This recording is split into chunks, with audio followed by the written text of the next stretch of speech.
Hello, Bacha Party. Myself Pranjal Sharma, and now let's see distance. Now, what is distance? Normal language में हम बोलते हैं कि वो आदमी इतनी दूर रहता है, वो आदमी इतने पास रहता है.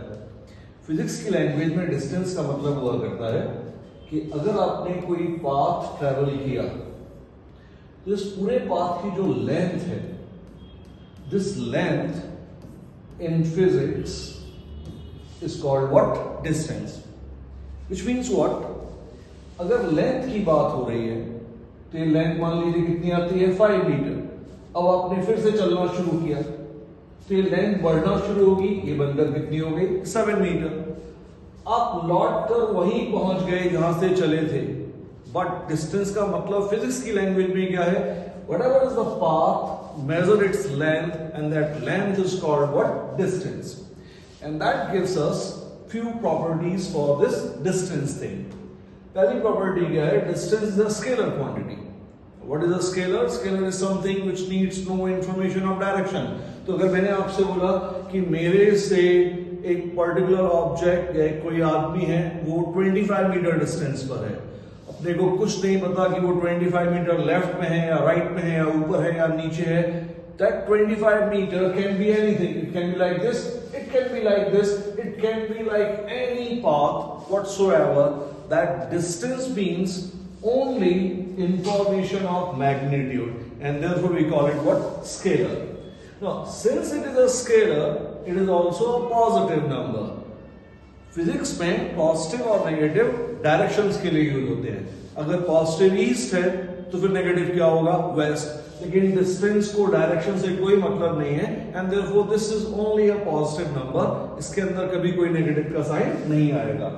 The most important property is this: distance is something which never decreases. क्या बताया मैंने आपको? यहां पर आप कुछ भी चल रहे हो, कैसे भी चल रहे हो, आप यहां से चले यहां से चले, आपकी डिस्टेंस बढ़ रही है. आप रुक गए तो डिस्टेंस का बढ़ना भी रुक जाएगा. लेकिन जैसे आपने फिर से चलना शुरू किया, डिस्टेंस फिर से बढ़ेगी.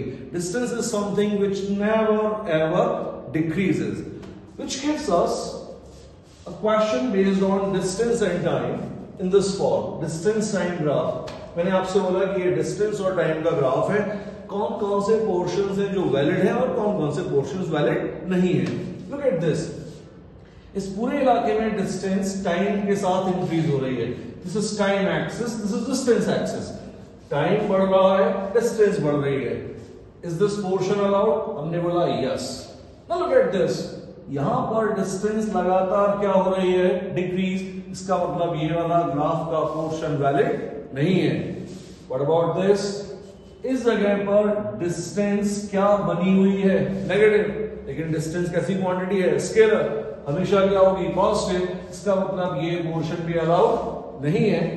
ये चीज ऊपर उठ रही है, डिस्टेंस बढ़ रही है, लेकिन प्रॉब्लम ये है कि डिस्टेंस अभी भी है क्या? नेगेटिव. हॉरिजॉन्टल एक्सिस के नीचे है तो डिस्टेंस क्या होगी? नेगेटिव. इसका मतलब ये पोर्शन भी वैलिड नहीं है. अगेन किस इलाके में आ गए हम लोग? डिस्टेंस हमारा कैसा है? पॉजिटिव. डिस्टेंस क्या हो रही है? इंक्रीज. कोई इश्यू नहीं है. इसका मतलब ये पोर्शन भी क्या होगा? Valid. Look at this.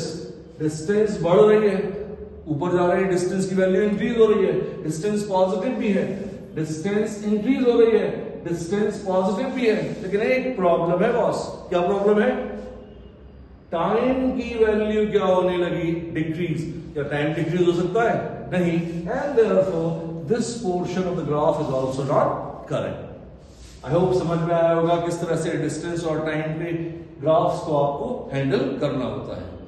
Thank you very much.